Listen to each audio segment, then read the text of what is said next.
A NATO nation now appears to have revealed sensitive details, with Germany indicating that the United States may be facing shortages in key weapon systems, raising questions over alliance readiness. As tensions simmer between Washington and its allies, critics suggest that geopolitical rivals like Iran could be watching closely, interpreting these developments as signs of strain within Western military coordination. Amid what has been described as a growing disagreement between Donald Trump and Friedrich Merz, Germany has now openly stated that the US military is currently facing shortages of certain critical weapons. Donald Trump has announced that he will withdraw 5,000, or even more, troops from Germany. He would have liked you to offer help right now. Then perhaps he wouldn't be so angry. I have to accept that the American president holds a different view on these issues than we do. These remarks come just as the United States moves to withdraw thousands of troops from Germany, a decision that has triggered fresh debate over long-term security commitments in Europe. At the same time, the pressure of the Iran war on US military resources is prompting concerns that NATO could face new vulnerabilities, particularly in the context of rising tensions with Russia. Amid a public disagreement with the United States over the Iran war, Germany has now commented on what appears to be a slowdown or limitation in American military support and deployments. The German Chancellor has said that the United States will not station Tomahawk cruise missiles in Germany for the time being, according to multiple reports citing his latest remarks. Friedrich Merz also attempted to push back against speculation, denying that the US decision on Tomahawk missiles was in any way linked to his recent criticism of President Donald Trump. Speaking to German public broadcaster ARD on May 3, Merz said the United States is currently facing a shortage of Tomahawk systems, limiting its ability to deploy such weapons abroad. The Americans don't have enough for themselves right now. Objectively speaking, there is virtually no possibility of the US supplying weapon systems of this kind.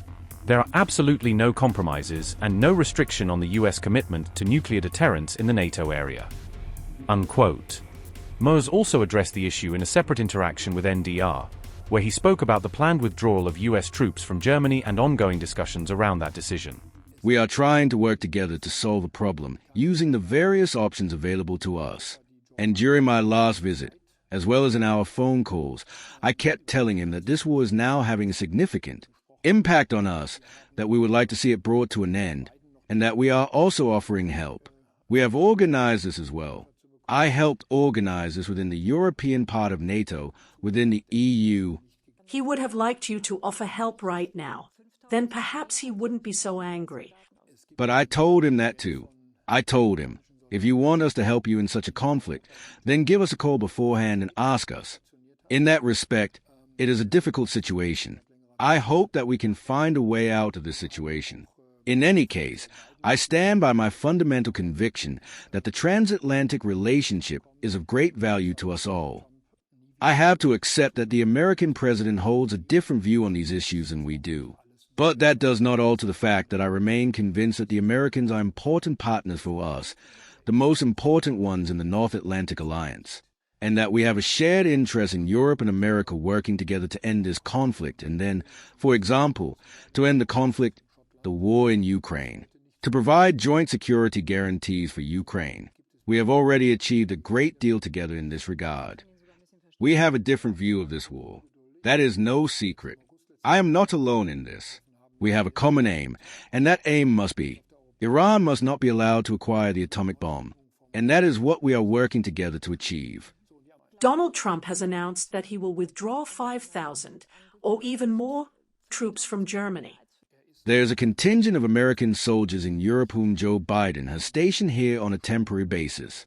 There has been talk of their withdrawal for quite some time now. We also received a commitment from Joe Biden that we would receive Tomahawk missiles. Donald Trump has never repeated that. He has not yet given us that commitment. So not everything we've been hearing over the last few days is actually new. It may be being exaggerated a bit, but it's nothing new. He has once again threatened to impose higher tariffs. A 25% tariff on vehicles from the EU to take effect as early as next week was actually supposed to be 15%. Do you get the feeling that Trump wants to target Germany in particular because we would be particularly hard hit? He wants to address the whole of Europe. He is, quite frankly, rightly a little disappointed that we in the European Union have still not reached a conclusion regarding the Turnberry Agreement, which was concluded last year in August in Scotland. To this day, There is still resistance to this agreement within the European Parliament. You can even understand him a little. Well, I'd say is getting impatient because we reached an agreement with America last August to conclude a customs agreement. And on the European side, new conditions keep being put forward, and we haven't signed it. The Americans have finalized it, but the Europeans haven't. And that's why I hope we can reach an agreement here as quickly as possible.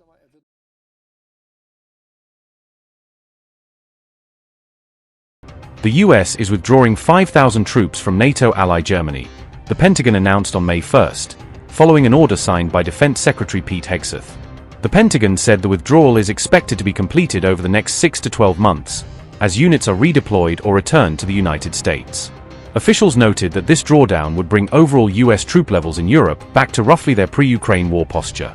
The move comes after days of tensions, as a rift over the Iran war widens between Trump and key European capitals, especially Berlin. A senior Pentagon official told reporters that recent German rhetoric on the Iran conflict had been inappropriate and unhelpful for alliance cohesion. The president is rightly reacting to these counterproductive remarks, the official added, directly linking the decision to the political spat. Trump had already threatened earlier in the week to pull forces after sparring with German Chancellor Friedrich Merz, who said Iran was humiliating Washington over the war.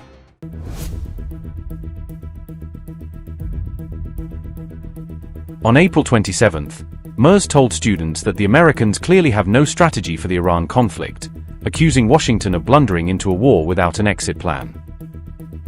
He went further, saying an entire nation is being humiliated by Iranian negotiators, who he described as skillfully dragging the US to Islamabad and back with nothing to show. The Americans clearly have no strategy, and the problem with conflicts like this is always that you don't just have to go in, you also have to get out again. We saw that all too painfully in Afghanistan for 20 years. We saw it in Iraq. So this whole affair is, as I said, ill-considered, to say the least. At the moment, I cannot see what strategic exit the Americans are now opting for, especially as the Iranians are obviously negotiating very skillfully, or rather, very skillfully not negotiating and letting the Americans travel to Islamabad only to leave again without any results. An entire nation is being humiliated by the Iranian state leadership, especially by these so-called Revolutionary Guards. We offered, as Europeans, and said that we were willing, after the end of negotiations, to help getting the Strait of Hormuz open again. We offered to send in minesweeper boats from Germany to help free the passage from mines, as it has clearly been, at least partially, mined. We can help there, but first the fighting needs to end. And at the moment I do not see how this can be realized in the near future, because the Iranians are clearly stronger than one thought, and the Americans clearly don't seem to have a convincing negotiating strategy. I am sorry to have to say it, but at the moment it is a pretty tricky situation. And it is costing us a lot of money. It is costing us a lot of tax money and taxing our economy. This conflict, this war against Iran is having a direct negative effect on our economy and needs to be ended as soon as possible.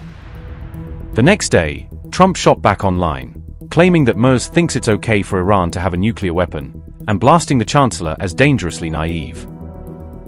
He added that Merz doesn't know what he's talking about, using the same post to attack Germany's economy and defense record as evidence Berlin should not lecture Washington. Interestingly, by April 30th Merz was striking a more conciliatory tone, stressing Germany's readiness to help clear mines in Hormuz and backing harder sanctions.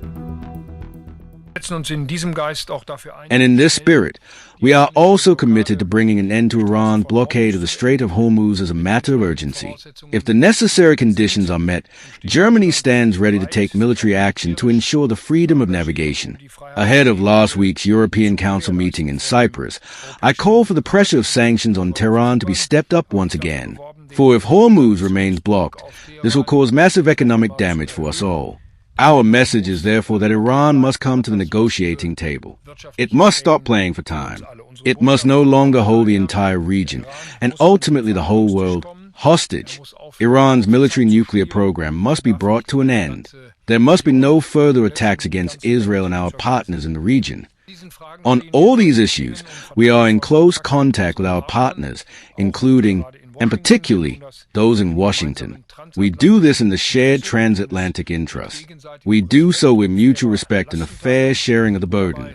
And in doing so, We are following a clear course, particularly during this turbulent period. This course remains firmly focused on a strong NATO and a reliable transatlantic partnership. When asked about Italy and Spain, Trump said he would probably consider reducing U.S. troop numbers there as well.